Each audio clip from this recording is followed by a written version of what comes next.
Matindra agus Velcha. Is Misha Rebest Macaclerich, Stierich and Taitaski ag Auchindrain. Good morning and welcome. I'm Bob Clark, Director of the Museum at Auchindrain Historic Township. I spoke first in the dialect of Scottish Gaelic used in Argyll, of which we are very proud.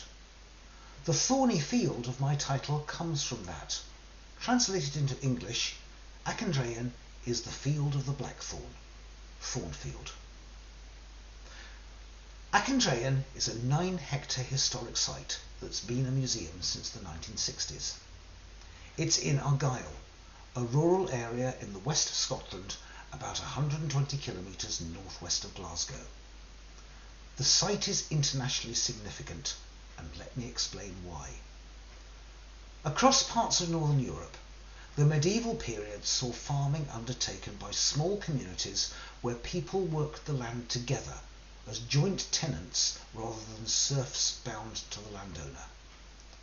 In Scotland, these townships, as they were called, were for 1,000 years the main non-urban settlement type in a stable social order. However, by the 18th century, their farming methods and way of life blocked the improved agriculture arising from new scientific understandings. The people of the townships were held to be unwilling and unable to modernise, so change was imposed by the landowners. Between 1780 and 1880, almost all of Scotland's over 4,000 townships were improved out of existence. This was the Highland Clearances, a process of evictions, displacement of people and forced immigration which sadly has parallels in the past of many nations within Aima.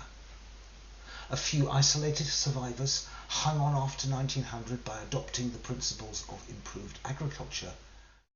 By the 1930s, just one remained, Auchindrain.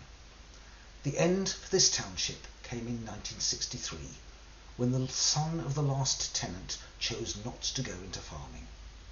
By then, the importance of the site as a sole survivor had been recognised, and a charity was formed to care for it in preservation and to run it as a museum.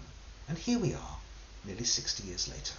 In the early years, the plan was for Auchindrain to be a farming museum for the whole of the west of Scotland. But this didn't work very well. With the resources available and the limitations of the site, a distinct and interesting story could not be told. The museum could have been almost anywhere. So in 2009, we changed our approach and Auchindrain became a museum of itself. Since then, we have said, Auchindrain was the last township. Understand this place, and through it as the type example, you will appreciate every other township that ever was. Maybe at some future point, Auchindrain could broaden out to tell more of the story of the other townships, but almost all that remains of them are a few stones, bits of broken pottery and some archival records, material for a book rather than a museum display. For now, we focus on our own story, which has been researched in great detail and which we continue to investigate. We talk most about the period since the 1750s, when good historical records start to be available, and particularly look at the years between the 1870s and the 1960s, where we have rich resources. We tell the stories of each individual building and how it evolved, including the house that became a barn and the barn rebuilt as a house. We explain how the people of the township, the Draenach, lived and worked from day to day in the tough and hostile environment of the Scottish Highlands. Where we have first-hand memories or stories from the past, we share them with visitors. One of these stories is about Isabella MacCallum, always known by her Gaelic nickname of Beal Pole, Bella on the Bank. She lived by the stream that runs through the township.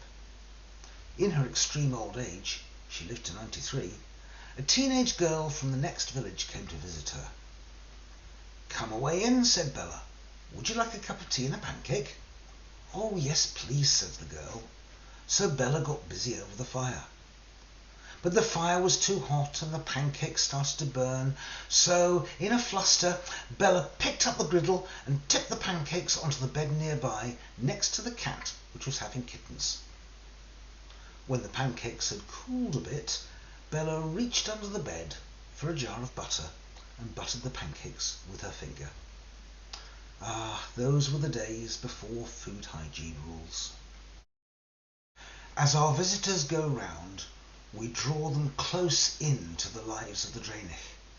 Domestic tasks, washing, shopping, peat for the fires, cattle and horses in the byre next to the kitchen, sheep on the hill, and salted mutton stored in the big barrel outside.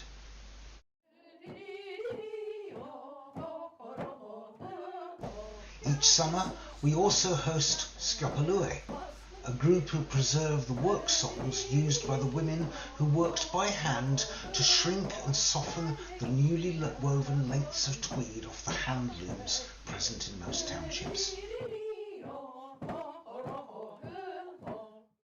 We take a multi-period approach, and one very special item in our collections is the Ferguson TEF tractor, which was at Auchindrain in the early 1960s. Here it is at work making hay the old way with a fingerbar mower. Above all, everywhere the visitor goes within Auchindrain, they are filled with the sense and the knowledge of the real people who spent their lives in the township. We know who they were, where they lived, and what they did. Here, from the 1920s, are some of the Munro family, and what a strange mix of things they are holding.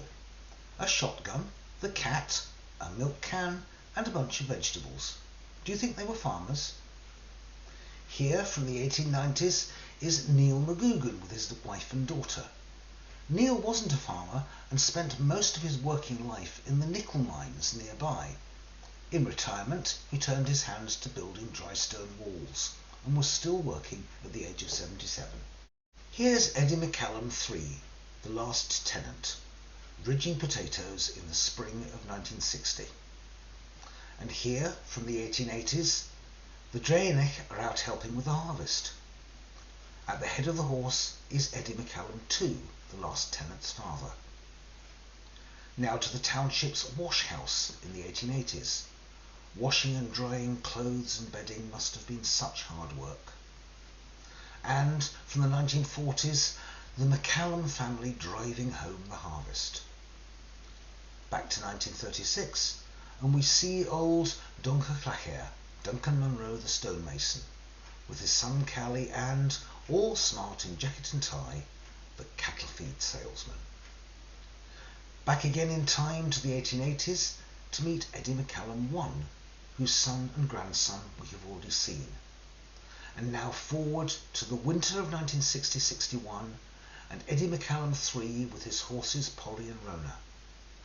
This, one of only 4 known colour photographs of the pre-museum township, was taken by a passing American tourist. Several months later, a print arrived in the post, but they never knew who sent it. Back now to 1952, to meet Eddie McCallum IV, always, even now, known as Young Eddie. Note in the background, built into a wall, a knockstone for taking the husks off grains of barley, which by then could have been 500 or even 1,000 years old. And finally in this sequence, a rather older Young Eddie and his wife Christine with the next 2 generations. Their son Neil, who works as the museum's building surveyor, with his wife Kat holding baby Finn, the 6th generation of Auchindrain McCallums. At Auchindrain, we confidently preserve the heritage of a community and a culture often hidden from history, the Gypsy Travellers. Way back in time, many of the townships, with their small populations, simply could not have coped at busy times without the support of the travellers. They came on a seasonal cycle when they knew they would be needed, the same families every year. They set up camp, stayed till the work was done, and then moved on to the next place where they were expected.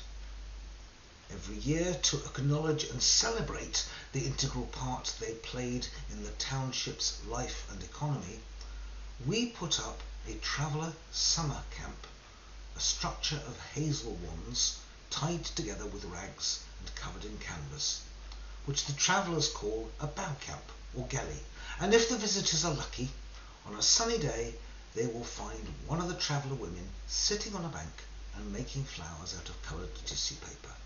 Time now to conclude.